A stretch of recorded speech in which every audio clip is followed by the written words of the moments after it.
This is lecture number 4 of this course, and we're already kind of in the deep of the matter, talking about different capabilities of process mining. Today I'm going to focus on the first of the 4 capabilities that I introduced in the previous lessons, namely automated process discovery.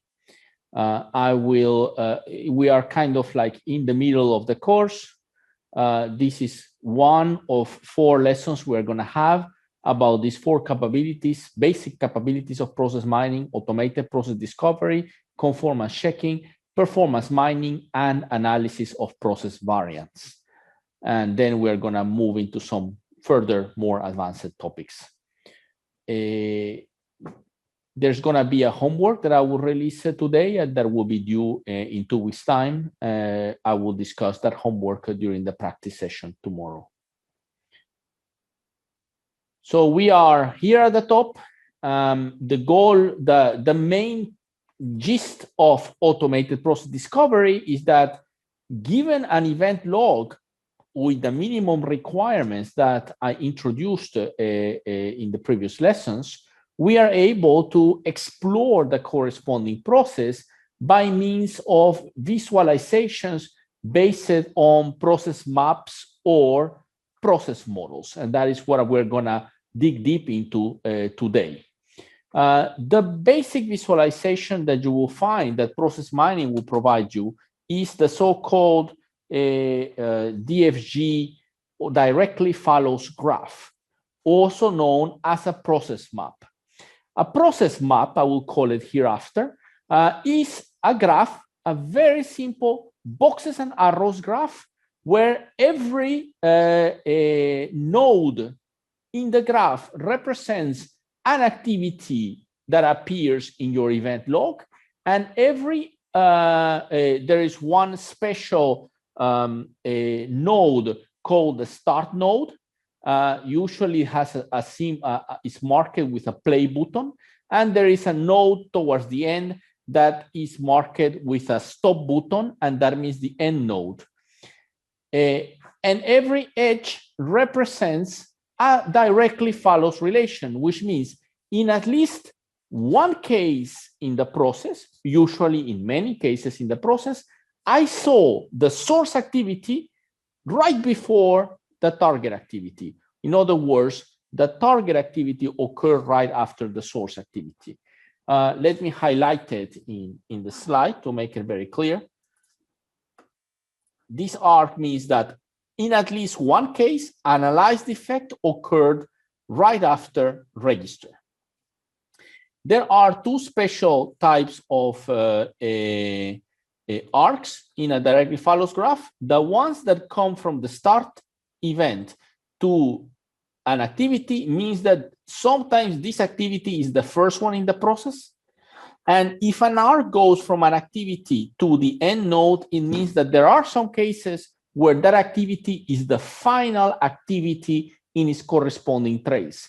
And that little subtlety is very important because, as we will see later, it will help me to identify incomplete cases, cases where the process is interrupted prematurely, because I will see dotted arcs going into the end event coming from an activity where they shouldn't come from. Like, for example, in an invoice to cash process, if after verifying the invoice, I have an arc to the end event, it means that either that some cases end with verify the invoice, which means maybe they are purposefully being rejected, or maybe some cases are incomplete. And then I might go and apply some filters to figure that out. There are another type of arcs that we're going to be paying special attention are arcs that go from an activity to itself, because that denotes direct rework in the process. Right. And every activity in a directly follows graph will usually have one performance statistics attached to it. And every arc as well will usually have one performance statistics attached to it.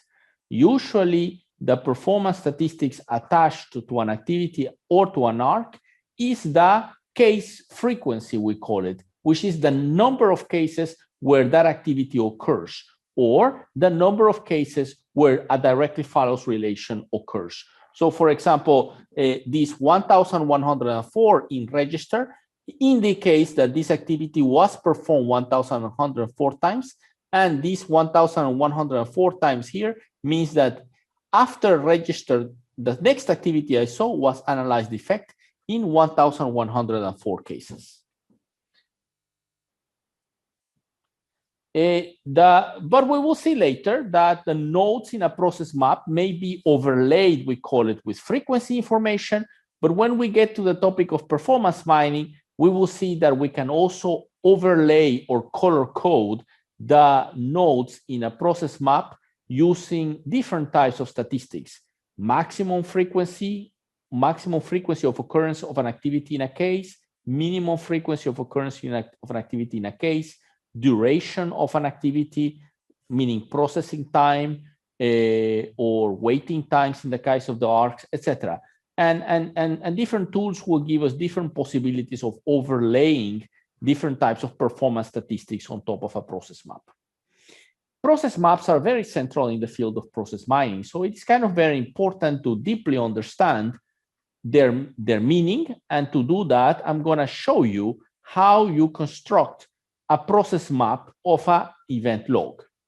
The first thing you do to construct a process map from an event log is to extract from the event log the traces, and more specifically, the distinct traces of executions. So let me imagine that I call the activities in my event log A, B, C, D, E, F, G, H as a shorthand. Of course, they have much longer names, but I'll replace them with simple names, A, B, C, D, E, F, G, to talk about them.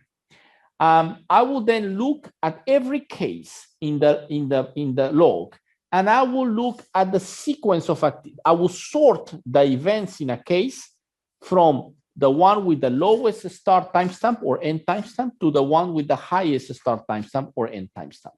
And I will then start going from the top to the bottom, from the earliest to the latest in a case, and I will extract which activities I observed.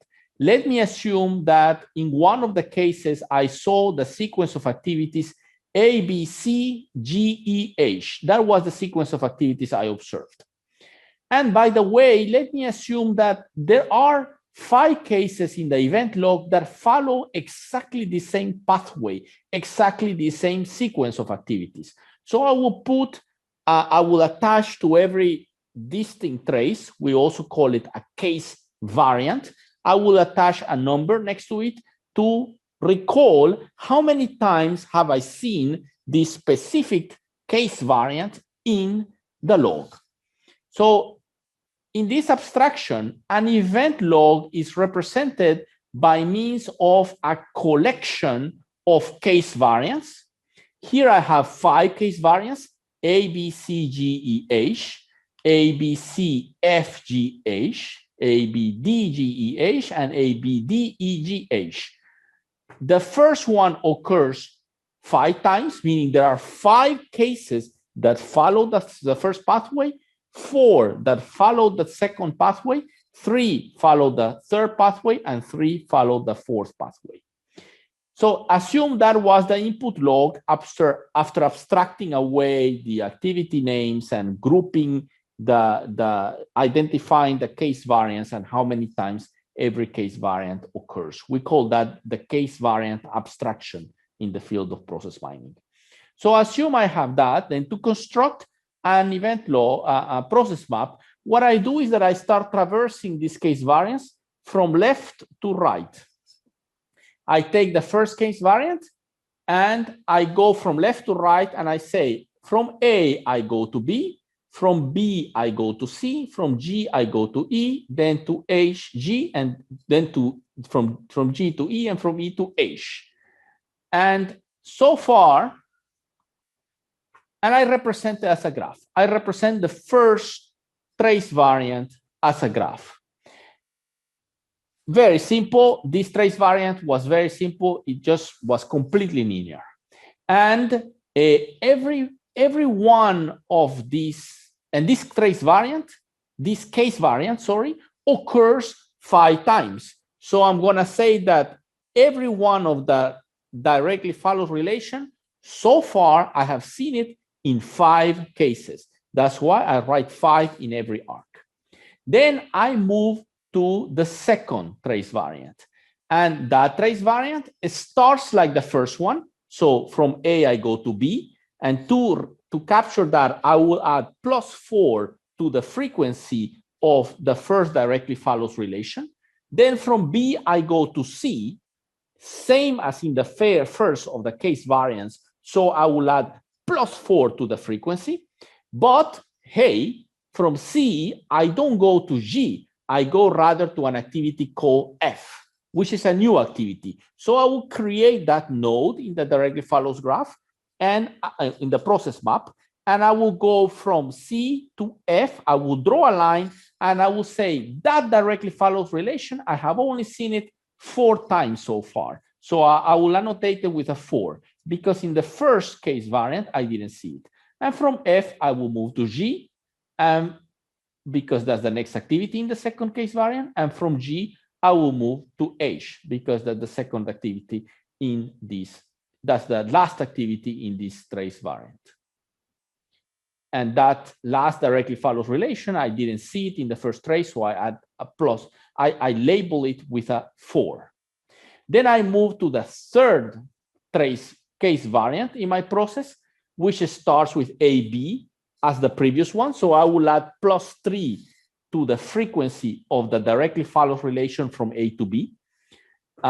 Then I will add, I will create a new node D because I had not seen it before. And I will draw a directly follows relation from B to D because that's what happens next. And how many times I have observed this? Well, so far 3 because the third case variant occurred 3 times. And then from D, I will move to G. And from G, I will move to E. And from E, I will move to H. And G to E and E to H is something I had seen 5 times before. And now I saw it 3 more times. So I'll add +3 to those directly follows relations. And finally, I will move to the final one. And the final one looks from A, I move to B. So I add +3 to this directly follows relation. From B, I move to D, which is a directly follows relation I have seen before. So I just add +3 to it. And from D, I move to E, which is a directly follows relation that didn't exist before. So I will create this relation and put a label, a frequency of 3. From E, I move to G, which is a frequency of 3. And from G, I move to H, which is a relation I had already seen in the second trace variant, but I have seen it again. So I will add +3 to that directly follows relation. So it is a simple technique where I scan the collection of trace variants, pair of events by pair of events, like event by event. And I then record how many times I have seen every directly follows relation. We will do an exercise.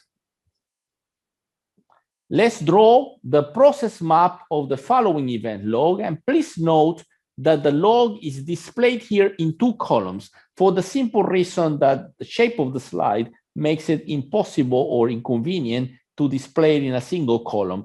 So I put the first column on the left. So the log should be read as 2 columns. There is the left column that starts with case ID 1, then 2, 1, 1, 1. It gets down to a reminder. And then there is then you have to move to the second column, which starts with a reminder and then moves to close case. And we are going to try to draw the directly follows graph of this process. And I'm gonna start by writing what you guys told me. So it is FF, SB, R, PP, CC. And FFSB R PPCC and FFSB R PPCC and FFSB R PPCC. Okay, so those are the trace variants. So what I'm gonna do is now I'm gonna take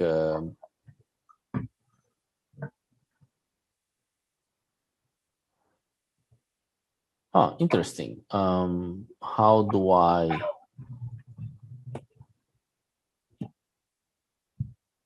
draw? I can draw whatever I want. So I'll draw. That was not very smart.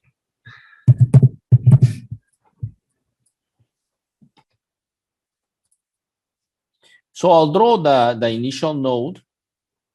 I'll write a start because I don't have any special symbol.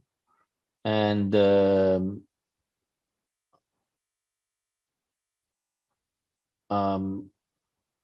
there you are. I'll rather draw it this way, even if my writing is not fantastic. And then the first activity, the first case starts with FF, and then it goes to SB, and then it goes to PP, and then it goes to CC, and then it ends. And this case is executed once, so I'll put 1 everywhere. The second case also goes from FF to SB, so I'll add a +1 here. Then from SB, it goes to R. Sorry, the first case doesn't have an R. I will remove it from here. Okay. Then from SB, it goes to R. That's a new directly follows relation. This case variant occurs once, so I'll write 1. Then from R, I move to PP. That's a new directly follows relation, so I'll write 1. And from PP, I move to CC and to the end, so I'll write 2 there. The third one goes here, then it goes to R, and then it goes to R again. So how do I capture that I can go from R to R? Well, I'll do it simply by writing a directly follows relation from R to R. This is the first time I see it, so I'll put a 1 because this case variant occurs once. And after R, I do R again. So I take again this directly follows relation. So I'll write a 2 here because I went to R, then I went to R again, and then to R again. And then I see PP, so I add +1 here. And maybe I miscounted, and this should be already 3 here. And here 3, and here 3. And then I take the last case variant, this one. I start with FF, so I put a 1 here. I then move to SB, so I add a 1 here. I then move to R, so I add a 1 here. I then move to R again, from R to R. So I add another +1 to the directly follows relation R. And then from R, I go to PP. And then from PP to CC, and I finish. And then, so this is 4, this is 4, this is 3, this is 3, this is 4. This one is only 1, and this one is 3. And then 4. And in the same way, you could add the duration, the arcs. And it's interesting that with this same approach, I could do much more. I could calculate the times. If I have timestamps, I could use the same approach to calculate the start and the end of every activity and do whatever statistics I want of it, like duration of the activities, etc. Just in a way by replaying the log as I have seen it and creating or updating directly follows relations with what I see, I can construct a process map.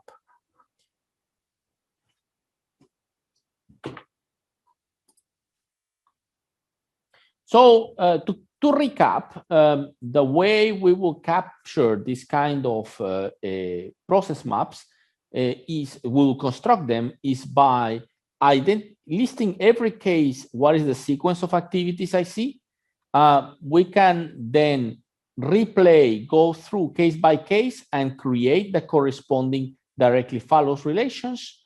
And then I can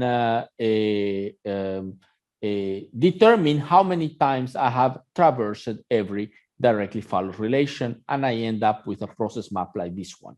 Process maps are a very useful, very simple visualization of a business process, but they have some very, very nasty limitations, I would say, which we have to be aware of, because it defines how we should interpret them, and it also and we have to be ready in some cases to use an alternative, more sophisticated notation for representing processes that will tackle some of these limitations. The thing about process maps is that they can create certain illusions, it gives you the impression that there are certain paths in the process, in particular cycles in the process, that do not exist. And I will go back to our previous example to illustrate that.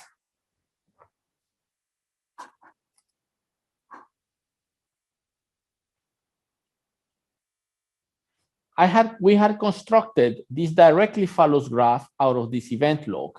Now, if you notice, there seems to be a loop between activity G and activity E, isn't it? If I look at on the face and I forget about the log from which I constructed, if I got rid of this log, I forget about it and I only look at the process map, and I look at this part of the process map, I have the impression that it is possible to go here up to E, then go back to G, and then maybe even go back to E, and then finish. In a way, it gives me the impression I can repeat this pair of activities, G followed by E followed by G, or E followed by G followed by E. Yet, if you look at the original event log on the left, there is no indication that these activities can be repeated in the same case. In every case, each activity occurs at most once. There is absolutely no repetition, and yet the process map gives me that impression. And that is a limitation that can even occur in very, very simple examples. For example, let me take this event log here. A, B, C, D. So there is an event log that is incredibly simple. There is A, B, C, D is one of the traces, and A, C, B, D is the second trace. And if I draw the process map, and let me forget for an instance about the start node, I take the first one and it looks like this, A, B, C, D. And every one of them is executed once. And then I get to the second one, and it starts with AC. And from C, I go to B. Both of these are 1. And from B, I go to D. 1. And now I have the impression that there is a repetition here between B and C. It gives me the impression that from B, I can go to C, and from C, I can go back to B, which means B will be repeated as an activity because I did A, B, C, then I go back to B, and then I do D. But if you notice, B is never repeated. B occurs once in every case, as denoted here in more details on the left-hand side. This is the graph that results that I just tried to draw. So there is the alternative to this is to analyze the event log further in order to identify whether or not there is repetition. And if there is no repetition, most likely what there is parallelism, because that is the problem of directly follows graphs, is that under some circumstances, they will confuse repetition with parallelism. Two activities, B and C, can be executed in any order, will create in the process map a sort of loop when in fact there is none. Fundamentally, it's because we do not allow in this graph to have duplicate tasks, meaning the two nodes with the same task label. And that is what is causing this problem. So there are algorithms that will do that. And instead of generating a process map, they will take the process map plus some further information in the log and produce a BPMN process model. BPMN is a notation, a standard notation for representing process models in the field of business process management. And these process models can be used for many purposes. Business analysts will usually just use them to document their business processes and to communicate their process to newcomers or to other colleagues in order, for example, to determine how to make improvements. There is a whole industry around process modeling. There are companies that make process model part of their management discipline. I have been in companies, insurance companies, government agencies, etc., that will have hundreds of process models in the repository where they try to map every single one of the processes they do, not every single one, but let's say the most important ones. And they try to then use these models in order to maintain information about, for example, work instructions, how procedures, how should different parts of the process be executed. So BPMN is a very complex language, complicated language on the one hand. It has about 100+ symbols, but for the basics and for what we need in this course to understand automatically discover process model, it will be sufficient to retain that a BPMN model is a graph that consists of 4 types of elements. Rectangles, which denote activities, just like the activities in a process map, no difference. Events that denote the fact that the start of a process, the end of the process, and in real life, in BPMN, there are many different types of events. There's literally a dozen type of events. I'm not going to get into details. We are just going to retain that we use an event to denote the start of the process and the end of the process. And in the middle of a BPMN diagram, you can have gateways. Gateways tell you which way you should go next. Imagine that after an activity, there are a couple of activities that need to be executed. Should we execute them in parallel? Should we execute them one or the other exclusively, or a combination of these two options? What should we do with these activities that come after? That's what the gateway captures. It captures branching points, whether decision branching or parallel branching, as we will see later. These 3 types of elements, activity, event, and gateway, are related by means of sequence flows, which captures a directly follows relation. For example, that after an activity, I do another activity, or that after an activity, I arrive at a given gateway and I need to branch out. Now, there are 3 types of gateways. The first one are called exclusive gateways. An exclusive gateway is useful in order to capture decisions in my process.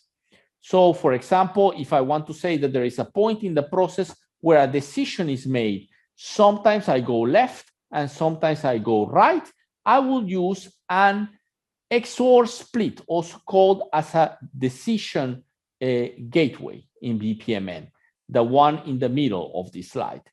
Each of these, the XOR split gateway has 1 incoming flow and 2 outgoing flows. And the semantics is that you have to make a choice. When you get to this gateway, based on some condition that we might or might not know, we can go left or we can go right. So sometimes we choose the bottom one if the condition at the bottom is false. Sometimes we choose the top one. The reverse one is called the XOR join. Imagine that I have branched out.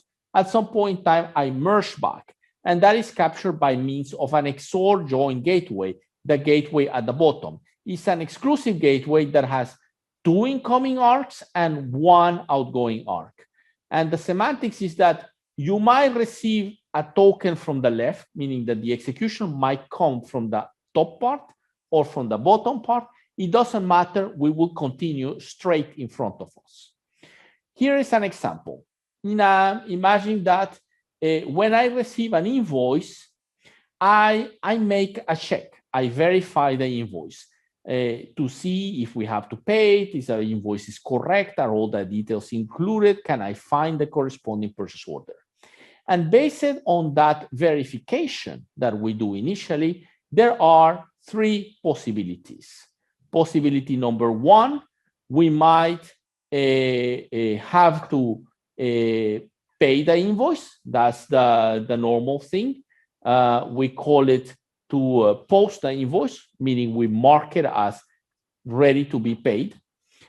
Or there might be some mismatches. And if there are some mismatches, there are 2 possibilities. The invoice has some errors, but they can be fixed, in which case I take a branch where I resend the invoice to the customer, and later I will get some response back from the customer. Or the mismatches are fundamental. For example, I discovered that this invoice is a duplicate invoice. I already had received it 2 days ago. It was just resent to me, and I detected it's the same one I received before. So I will block the invoice. And when I finish either posting the invoice or resending the invoice to the customer or blocking the invoice, then I will proceed to the last activity, which is to park the invoice. So the semantics of this diagram is that there is a token that starts. Every instance of the process will be a token that is placed in the start event. And first, I execute the check activity. Once it's completed, I make a decision. Sometimes I go through the top, post the invoice. Sometimes I go through the middle and I resend the invoice to the customer. And sometimes I go through the bottom branch, which is to block the invoice. In all cases, whether I do one or the other, eventually I will do an activity called parking the invoice once, and then I will complete the process. Okay. The second type of gateway in BPMN are the parallel gateways, also called AND gateways.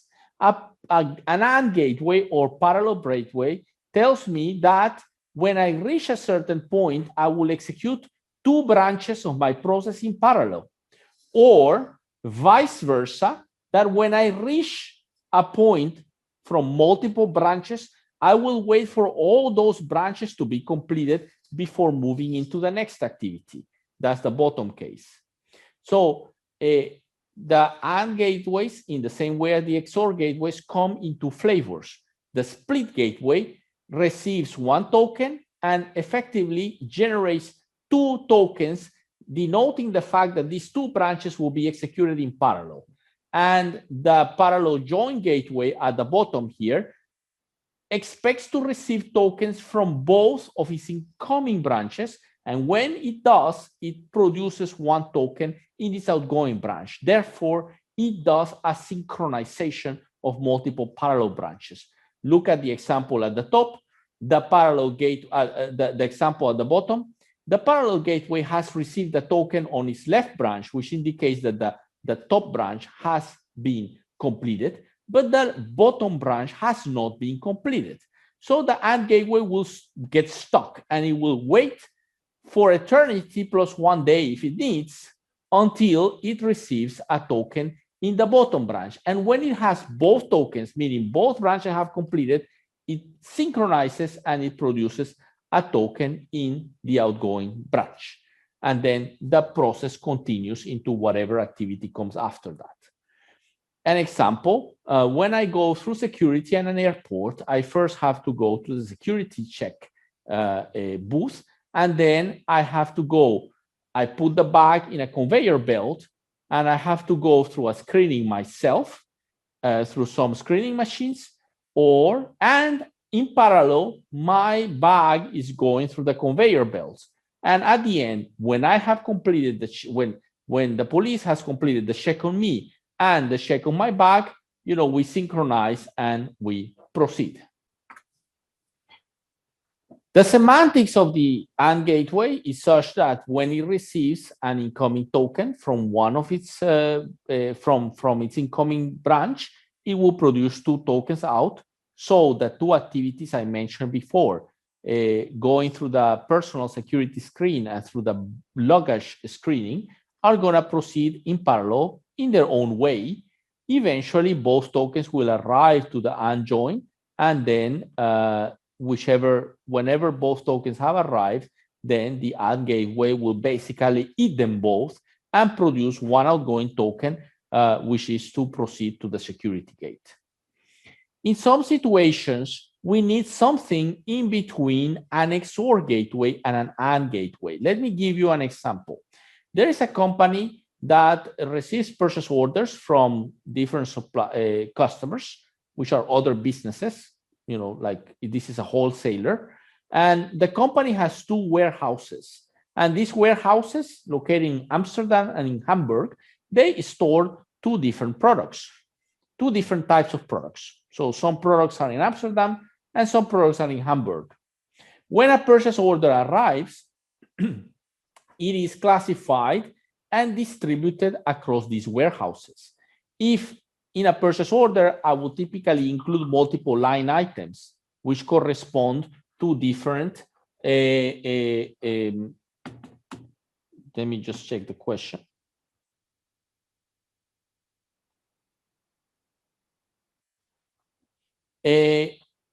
In a company, so in a given purchase order, there are multiple line items. And if an order contains line items only from Hamburg, I will send it to Hamburg. If it contains line items from Amsterdam, I'll send it to Amsterdam. And if it contains some line items from one warehouse and some from the other, I will send it to both. And then they will synchronize eventually, and I'll be able to close the order or register it. So there are different ways of capturing this. First, I will check the order, and I will take a decision. Should I send the order to Amsterdam? Should I send the order to Hamburg, or should I send it to both? So I can capture it as shown in this diagram. When I send it to both, I connect my decision point with a parallel branching point, and I capture the fact that I will send it to both in parallel. Arguably, this is a little bit cumbersome, right? So there's a slightly simpler way to do it, and that is slightly simpler in the sense that there are less rectangles, and that is to say that when an order arrives, in parallel, I check, are there products from Hamburg? If yes, I send it to Hamburg. Are there products from Amsterdam? If yes, I send it to Amsterdam. Note that in this approach, I am contemplating the possibility that an order might have no products from Amsterdam and no products from Hamburg. In a way, I can skip Hamburg and I skip Amsterdam at the same time. In any case, in each of these two parallel branches, I have a choice between sending the invoice to the corresponding warehouse or skipping that branch. And know that it is perfectly possible to have an XOR split gateway connected directly via an ARC to an XOR join gateway. And that's how I captured that a branch is skipped altogether. In this case, both at the top of this diagram and at the bottom, I have some skip branches where I skip one task altogether. When I have finished processing whatever I needed to do in both warehouses, then I synchronize in the AND join gateway and I register the order, and the order is ready for shipment at that point in time. A more compact way of capturing the situation you saw before is by means of OR gateways. OR gateways, denoted with an O, as the name indicates, come in two different flavors, the split one and the joint one. An OR split gateway tells me that when I reach a given point, sometimes I start one branch, sometimes the other, and no, there might even be 3 branches or 4, it's not forbidden. So sometimes I go through one branch, sometimes through the other, sometimes through both, if both conditions are fulfilled. And eventually these branches converge into an OR join. And when I get to an OR join, I will wait. The OR join will wait for all branches that it needs to wait for. So it's kind of smart enough to figure out which branches it should wait for, whether it should wait for one or for the other or for both, and then it proceeds. So the same example I showed you before will look like this using OR gateways, arguably simpler than the 2 other examples I showed you before. The semantics is the following. When the order arrives, I check the line item. Sometimes it only goes to Amsterdam. Sometimes, and then I will go to the OR join gateway, and the OR join gateway will know I don't need to wait for anything from the other branch because it is not active.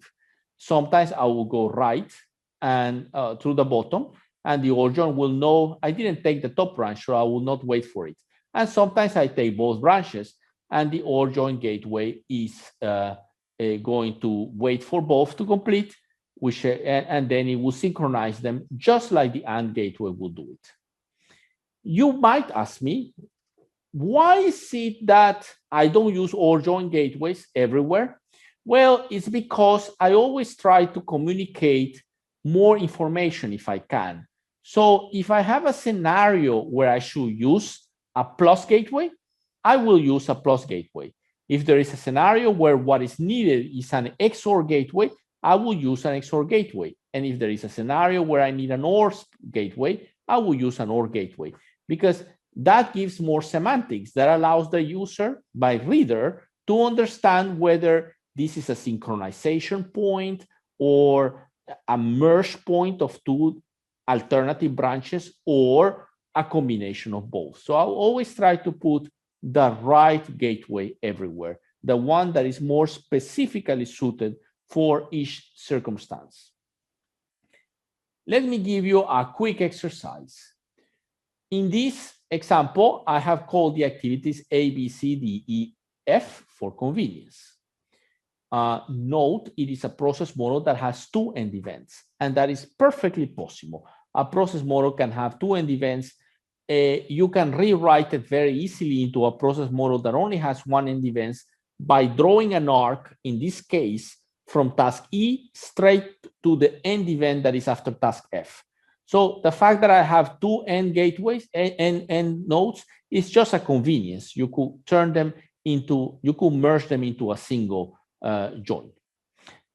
Anyway, in this process, there is a gateway that is not yet specified, which is marked with a question mark. Which gateway should I put in there? An AND gateway, an XOR gateway, or an OR gateway? What about if I put a plus gateway? What will be the problem here of putting a plus gateway? A plus gateway is very dumb. It will always wait for a token here and for a token here. But imagine I do this. I start A and B in parallel, and after B, there is an exception here, and I take this branch, and then I complete this. In that case, here, I will never get a token, never ever. So this plus gateway will stay forever and ever and ever with 1 token coming from C, waiting for the second token. And because it doesn't receive it, then it doesn't start task F. And therefore, I will, in that case, I will not do task F. You know, so arguably, if I have a task F here, well, I will expect it to be executed after C eventually. So that's kind of not capturing exactly the intuition we will have about this process. So the alternative is to put, instead of a plus gateway, an X gateway will not be good, because if I get a token here and here, the XOR gateway is also very dumb. When it receives the token from the top, it pushes it to F. When it receives the token from the bottom, it pushes to F again, and F will be executed twice, which clearly it's not my intention in this process diagram to execute F twice. Otherwise, I will have put some form of repetition there. So then an OR gateway is what is more convenient, because if I get a token from both branches, the OR gateway will wait for both of them. And if I only get a gateway from the bottom branch, and I took this path, and therefore D will never be executed in this case, then the OR gateway will not wait for the second token. It will proceed with F, and F will be executed in all cases, as expected intuitively. Right. With those constructs I gave you, it's possible to capture a lot of different scenarios, including repetitions. In this process described here, there are two activities, preparing a response and reviewing a response, that sometimes need to be repeated. How do I capture that? By means of a decision point, where the one on the right-hand side of this diagram, where I decide, do I continue forward or do I go backward, and I repeat the activities. So a repetition can be denoted, will be appearing as an XOR gateway, a split gateway, where I either continue or I go back and I repeat some previous activities. And then this block can be repeated a number of times until this condition is true. So that is what I needed to show you about a process, about BPMN. And there are algorithms, in particular in a promoter, there is one that, given the process map plus the event log, of course, will produce a BPMN diagram that tries to capture as much as possible the different pathways that are observed in the event log. One word of caution that I had with you last week is that real-life business processes, as recorded information systems, are very messy. If you try to construct bit that directly follows graph or the BPMN model of them, you will get a huge spaghetti. And there are two ways of dealing with that spaghetti: abstraction and filtering, as I mentioned in the last lesson. Abstraction means that I will delete, or I will hide rather, some of the arcs or possibly some of the nodes in the process map or in the BPMN model, in order to see only the most frequent one, or perhaps only the slowest ones, or only the most infrequent ones, whatever I select. And filtering means that I'm gonna rather go back to the event log, and I'm gonna sort of pre-process the event log in order to retain only a subset of the cases or a subset of the events according to certain criteria. And then I can then construct a process map or a BPMN model from the filtered log, which is smaller than the original log. So sometimes the filtered log then gives me a process map that is simpler. Just to give you an example of why this is important, on the left-hand side of this figure, you are seeing the process map of 1,050 cases, roughly, or 1,100 cases of patients going through different treatments in a real-life hospital. So this is an anonymized, it's taken from an anonymized real-life event log, where patients had been treated for some type of cancer known as sepsis. And it's only 1,050 cases. In this hospital, there are many more patients than that over a certain period of time. And it's pretty messy. I cannot make sense of it. This is actually quite simple. It's only 1,000 cases. If you take IT incident management at a bank, probably around 50,000 cases, which is still not too large, the corresponding process map of that incident management process looks as in the right-hand side.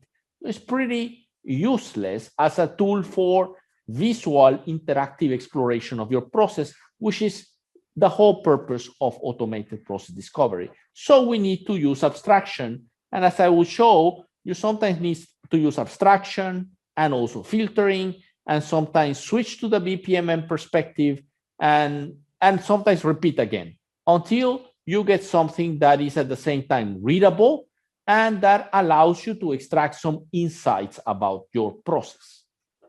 I'll show you an example of a production process. It's a process from a manufacturing execution system. A manufacturing execution systems is the systems you will find in the factories where they record, there are systems that record production batches going through a factory line. A factory line consists of different types of stations. Some stations, for example, will do turning and milling. Other stations will do nitration, wire cuts, turning, trimming, deburring, all sorts of mechanical operations to produce, let's say, a final metallic product with a given shape and form.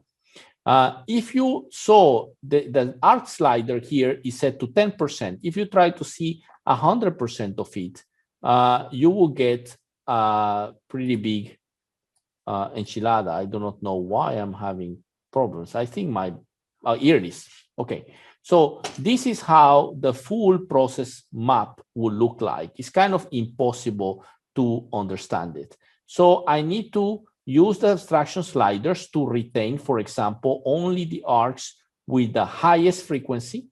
Note that I can also turn things around with this button called invert ordering, and I can retain then only the arcs with the highest frequency. When I invert the ordering and I start moving the arcs from right to left, what I am doing is removing the arcs with the highest frequency and therefore keeping the arcs with the lowest frequency. As you can see, all the arcs that I am displaying here have a very low frequency. They only occur once or 3 times out of a total of 225 cases. So very, very low frequencies. So I can play around. How do I abstract? The usual way of abstracting is by removing the arcs with the lowest frequency and keeping the arcs with the highest frequency. At this point in time, there are still some parts of the process that are a little bit messy. Like here, it looks like I have loops. Here too, it looks like I have loops. So my question is, do I really have loops, or is there some parallelism in this process? As I saw before, process maps are not very good at distinguishing parallelism from repetition. So what I'm going to do now is that I'm going to switch to the BPMN view by clicking here on this BPMN button, and that's going to produce a BPMN model in which I can kind of see gateways already. And for example, here I can see that this is a repetition of this activity.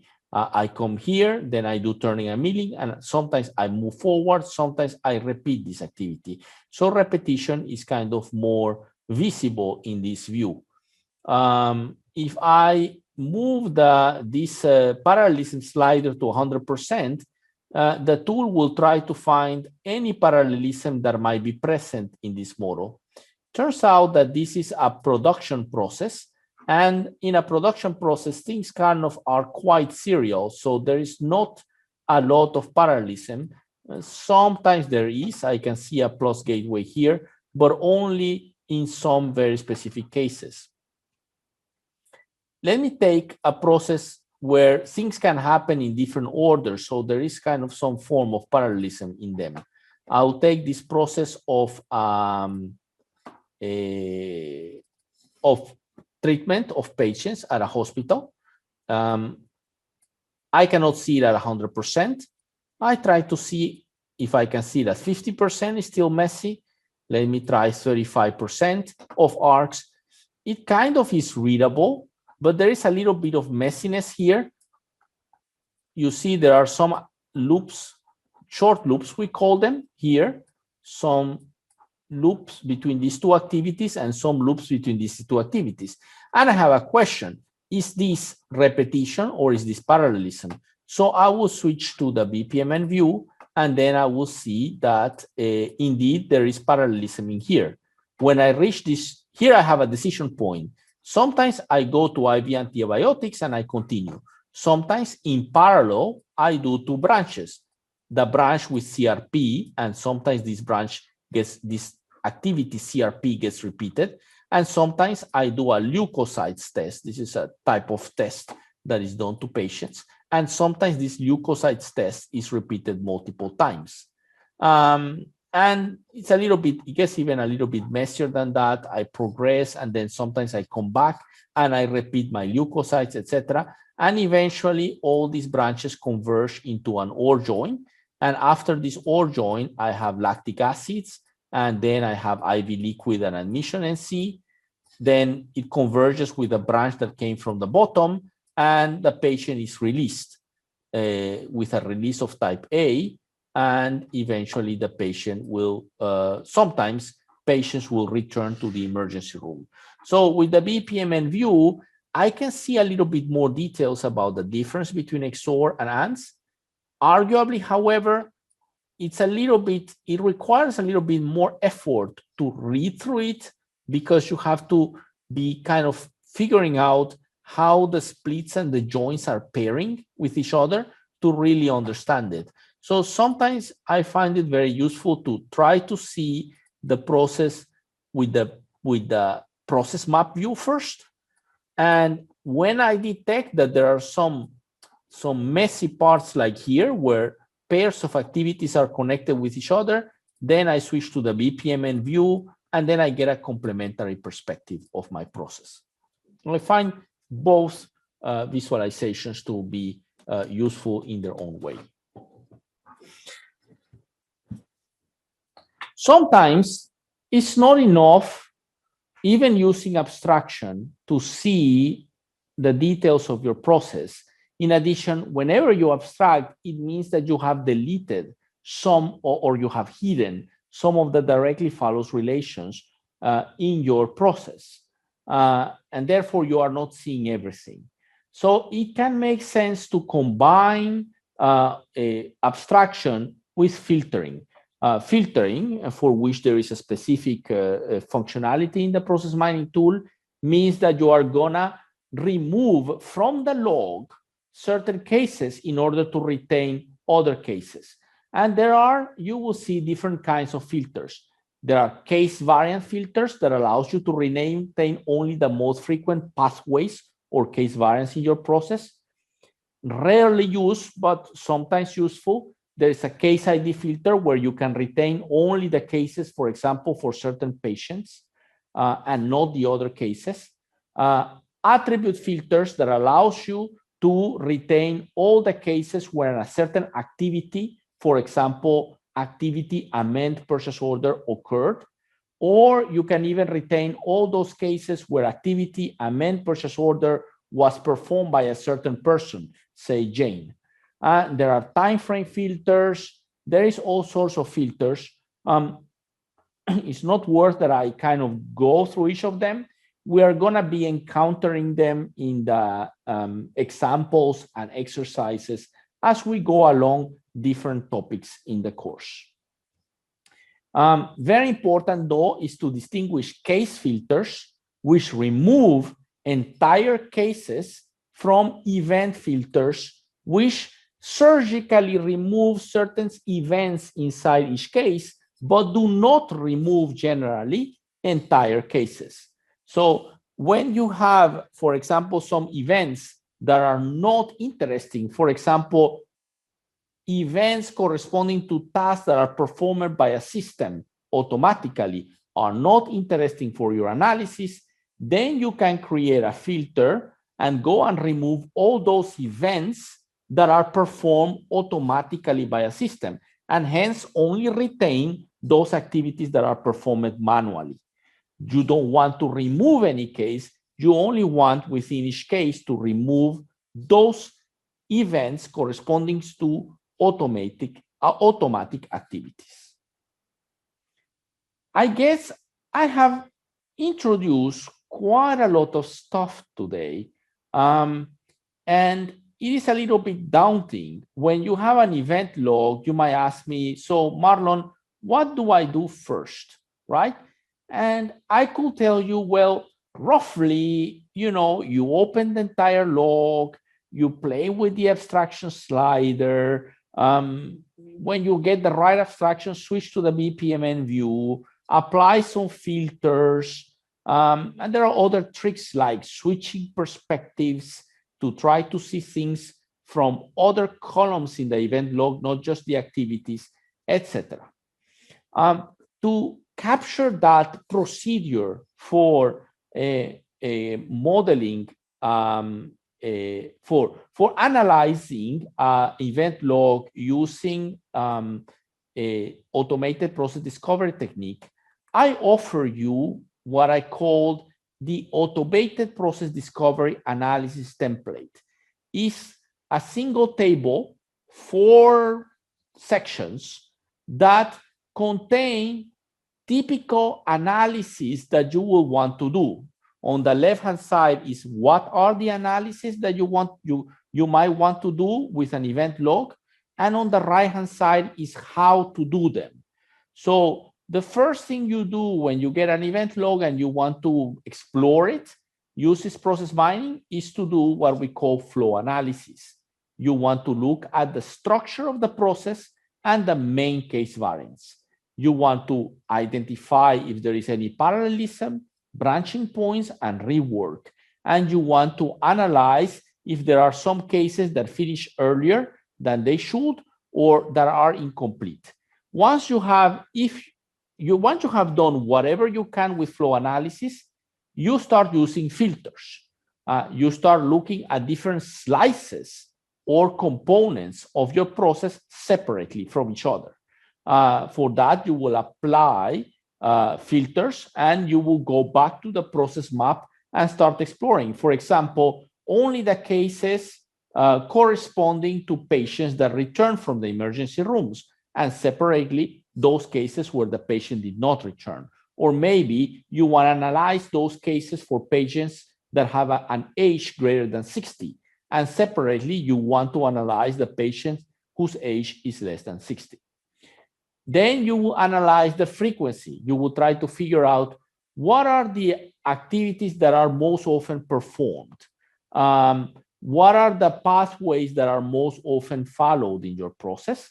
And you might want to play around different statistics to find, for example, not the average frequency of the activities, but rather the total frequency of the activities.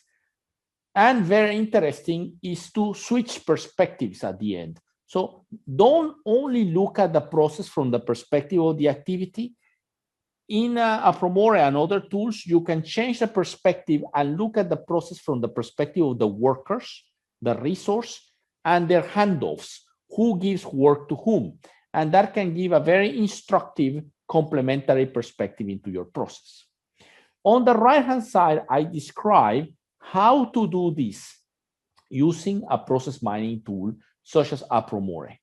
And in the following slides, in this slide deck, you have details about how to do flow analysis, where to be looking for in several steps, so about 4 steps for doing flow analysis, how to do filter flow analysis, where to look for the filters, what types of filters are most interesting in the context of exploratory process discovery.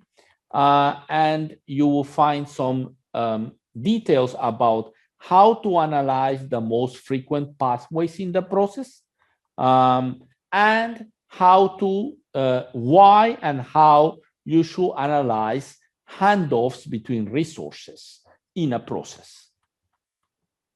So we are not going to go through each of these elements in the analysis templates. We will go a little bit selectively as we start doing exercises on trying to understand a given business process.